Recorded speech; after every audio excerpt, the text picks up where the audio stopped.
अप्रैल मई की कड़कड़ाती गर्मी के बाद जब धरती पूरी तरह से तप जाती है, तब धरती के साथ यहाँ रहने वाले लोगों और सभी जीव जंतु को सिर्फ एक ही चीज़ का इंतज़ार होता है, और वह है बारिश।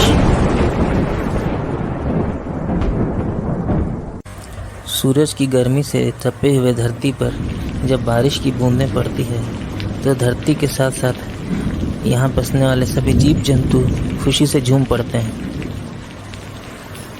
गर्मी के दिनों के बाद बारिश की बूंदों से पूरी धरती का आंचल फिर से हरा हो जाता है।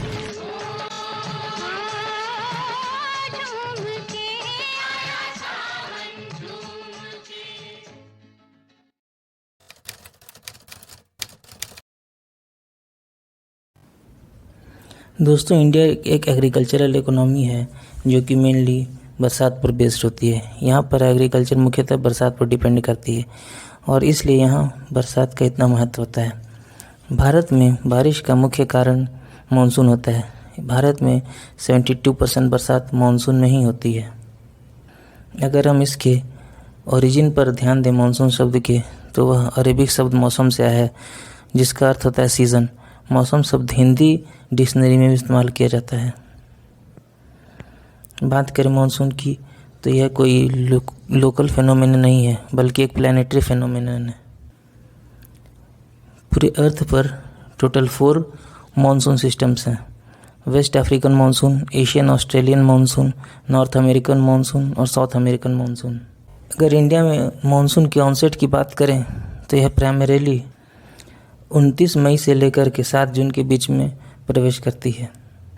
इसे एडवांसिंग मानसून कहते हैं।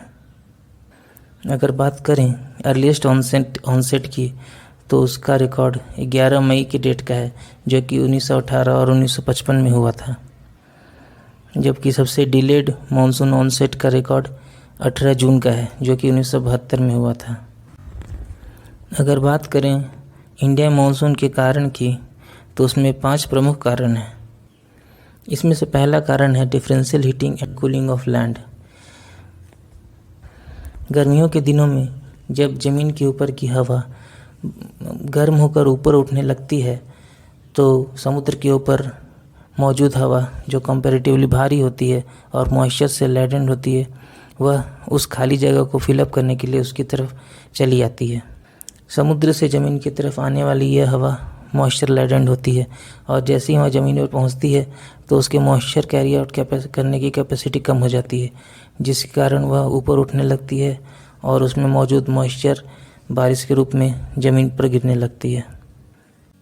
इंडियन मानसून का दूसरा कारण इंटर ट्रॉपिकल कन्वर्जेंस जोन, जिसे ITCZ भी कहते हैं, उसका नॉर्थ हेमिस्फीयर और साउथ हेमिस्फीयर में स्विंग होना है।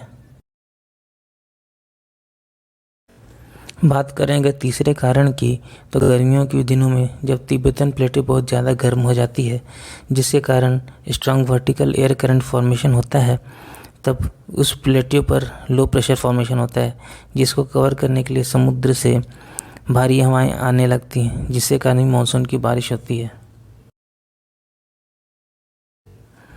चौथा कारण ट्रॉपिकल ईस्टर्ली जेट है और 5वां कारण सॉदर्न ऑसिलेशन है।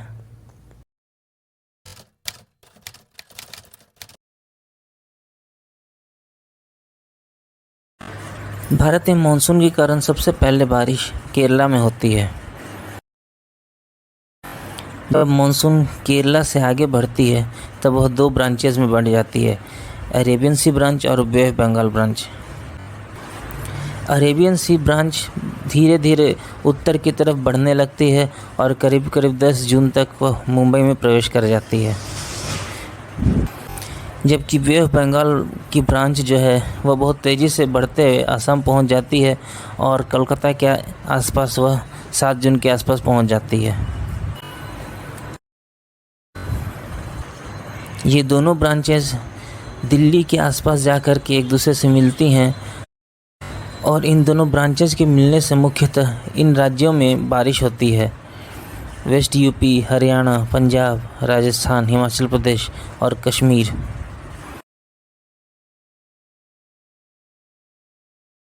जुलाई के आते आते तक पूरे देश में मानसून का प्रवेश हो जाता है। दोस्तों, अरेबियन सी वाली ब्रांच बे ऑफ बंगाल वाली ब्रांच से ज़्यादा बड़ी होती है। बे ऑफ अरेबियन सी वाली ब्रांच जो है वो पूरी तरह भारत में प्रवेश करती है, जबकि बे ऑफ बंगाल वाली ब्रांच का एक हिस्सा ही भारत में प्रवेश करता है और इसका दूसरा हिस्सा म्यांमार, थाईलैंड और मलेशिया जैसे देशों में बारिश लाता है। अरेबियन सी वाले ब्रांच की बात करें तो यह 3 स्ट्रीम्स में बंट जाती है। पहला स्ट्रीम भारत के वेस्ट कोस्ट में जाकर के वहाँ के पहाड़ों से टकरा करके वेस्टर्न घाट के वेस्ट साइड में 400 से 500 सेंटीमीटर तक का बारिश लाती है, जबकि लीवार्ड साइड यानी ईस्ट साइड में 30 से 50 सेंटीमीटर तक का ही बारिश होता है।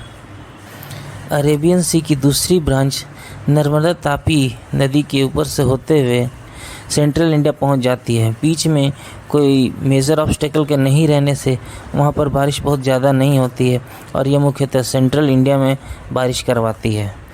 अरेबियन सी ब्रांच की थर्ड स्ट्रीम अरावली रेंज से पैरेलल जाती है और उसके पैरेलल जाने के कारण वहां पर बारिश नहीं हो पाती है। यही कारण है कि क्यों राजस्थान मुख्यतः एक डेजर्ट है, फिर भी साउथ ईस्ट अरावली में कुछ हद तक बारिश होती है। दोस्तों, बात करें अगर बे ऑफ बंगाल ब्रांच की तो वह भी 2 भागों में बढ़ जाती है। इसकी पहली ब्रांच गंगा ब्रह्मपुत्र डेल्टा को क्रॉस करते हुए मेघालय पहुंचती है और वहां की पहाड़ियों से टकरा करके वहां ज़ोरदार बारिश लाती है। चिरापुंजी और मौसिन ग्राम में इस कारण बहुत तेज़ बारिश होती है। पूरे भारत में मौसिन ग्राम में ही सबसे ज़्यादा बारिश रिकॉर्ड किया गया है। बे ऑफ बंगाल का दूसरा ब्रांच हिमालय के अलोंग बढ़ता जाता है और उससे डिफ्लेक्ट होकर के वेस्ट की तरफ चला जाता है, जिसके कारण गंगा प्लेन में बारिश होती है। यह बारिश पूर्व से लेकर के पश्चिम की तरफ घटती जाती है।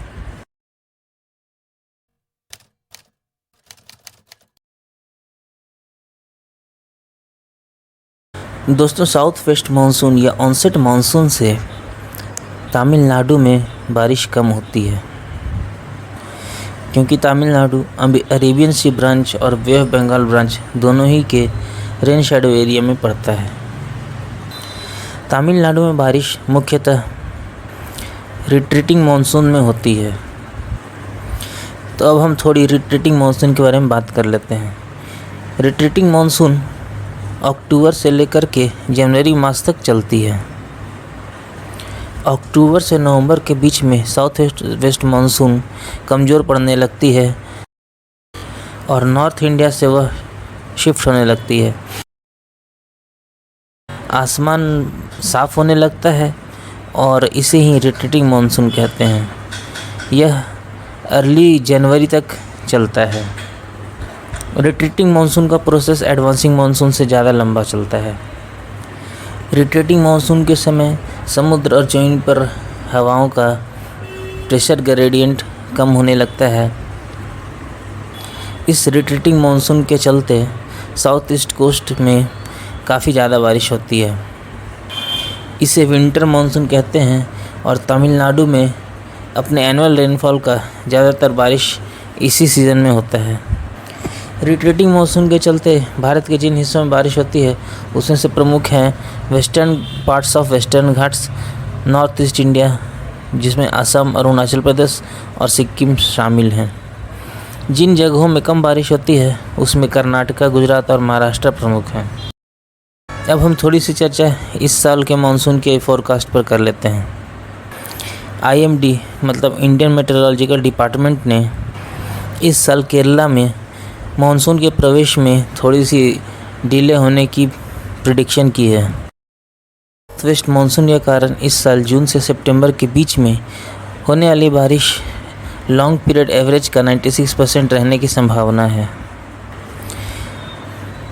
वर्ष 1971 से लेकर के 2020 तक भारत में लॉन्ग पीरियड एवरेज 87 सेंटीमीटर रहा है। अगर हम रीजन वाइज इंडिया में बारिश के फोरकास्ट की बात करें तो नॉर्थ वेस्ट इंडिया में 92% ऑफ लॉन्ग पीरियड एवरेज, जबकि central India, north east India और पेनिनसुलर इंडिया में 94 से 106% ऑफ लॉन्ग पीरियड एवरेज बारिश रहने की संभावना है। दोस्तों, बारिश का मौसम खुशियों के साथ साथ बहुत सारी बीमारियों को भी लाता है। आप अपनी सेहत का खास ख्याल रखें, क्योंकि बारिश के दिनों में बहुत सारी बीमारी होने की बहुत सी संभावना रहती है। यह वीडियो आपको कैसा लगा, आप हमें कमेंट सेक्शन में ज़रूर बताएं।